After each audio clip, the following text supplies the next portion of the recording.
ng Palo Lady. Pa-subscribe naman po dyan.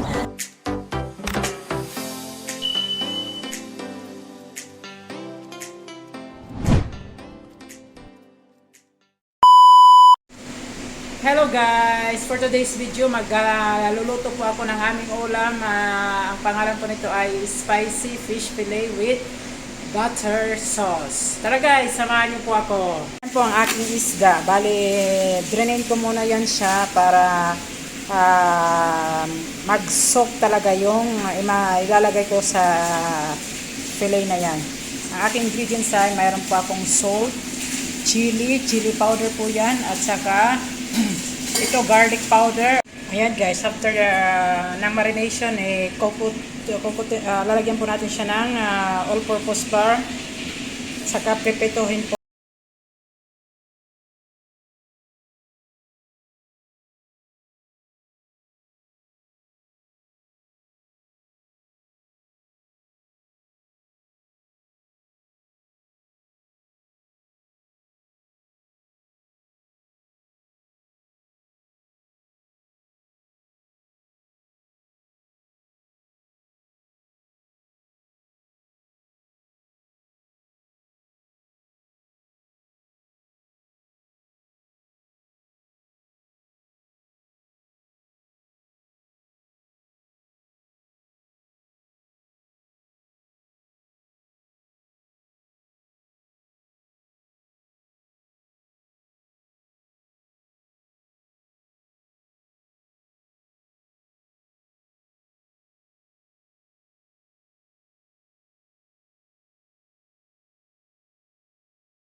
Siyempre, di po mawawala ang konting salt po.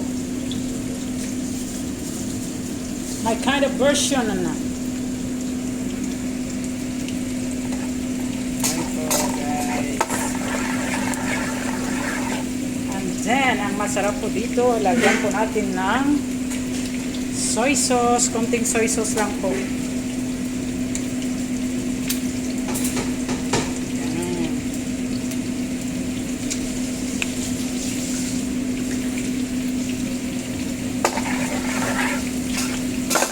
Ayan na guys, ang sauce natin. Ready na po yan siya. Bali, tatoppings ko lang po yan sa fillet ko. Ayan na guys, luto na po ang aking fillet. Kaya nga, ang gagawin ko po ay, yan po ang kanyang butter sauce. Ayan guys.